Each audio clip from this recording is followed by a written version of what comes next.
നൂറ, ആദില, ലക്ഷ്മി ഇവർ തമ്മിലുള്ള ആ ഒരു പ്രശ്നത്തിൽ അക്ബറിൻ്റെ ഉമ്മ ഇപ്പം പ്രതികരണവുമായിട്ട് വന്നിരിക്കുകയാണ്. കാരണം ഇന്നലെ ലക്ഷ്മി പറഞ്ഞ് അക്ബറിനോട്, നിൻ്റെ ഉമ്മ പറഞ്ഞിട്ടുണ്ടല്ലോ ഇവരുമായിട്ട് കൂടരുതെന്ന്. അപ്പോൾ അക്ബറും ലാലേട്ടനും പറയുന്നുണ്ട്, നിങ്ങൾ കേട്ടാ അവർ അങ്ങനെ പറഞ്ഞിട്ടില്ല എന്നാണ് ലാലേട്ടനും പറഞ്ഞത്. അക്ബർ പറഞ്ഞത് എൻ്റെ ഉമ്മ അങ്ങനെ പറഞ്ഞിട്ടില്ല എന്നാണ്. അപ്പോൾ ആ ഉമ്മയുടെ പ്രതികരണം ഇങ്ങനെയാണ്. അന്ന് അക്ബർ ട്രിഗറായിരുന്ന ആ സമയത്ത് ഒരുപാട് ചീത്തവിളിയൊക്കെ ആയിരുന്നു കണ്ടസ്റ്റൻസിന്. അപ്പോൾ ബിഗ് ബോസ് ഉമ്മയെ കൊണ്ട് സംസാരിപ്പിക്കാൻ ഒരു അവസരം കൊടുത്ത്.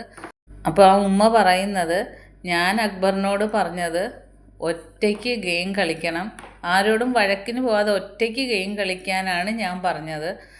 അപ്പോൾ ആരോടും കൂട്ടുപിടിച്ച് കളിക്കണ്ടെന്ന് പറയാൻ പോലും അത് കട്ടായിപ്പോയി ഫോൺ, അത്രയാണ് ഉണ്ടായത്. അപ്പോൾ ആൾക്കാരെല്ലാം അത് തെറ്റിദ്ധരിച്ച് ആരോടും എന്നുള്ളതിന് ചിലപ്പോൾ ഒരുപക്ഷെ ആദിലയോടെന്ന് തിരിഞ്ഞതായിരിക്കാം അവർക്കും അങ്ങനെ തോന്നിയത്. അല്ലാതെ ആ ഉമ്മ അങ്ങനെ പറഞ്ഞിട്ടില്ല.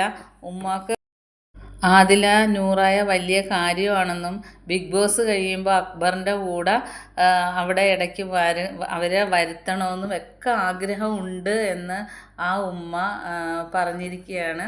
ബാക്കി അപ്ഡേറ്റുമായിട്ട് വീണ്ടും കാണാം. എൻ്റെ ചാനൽ ഒന്ന് സബ്സ്ക്രൈബ് ചെയ്യണേ.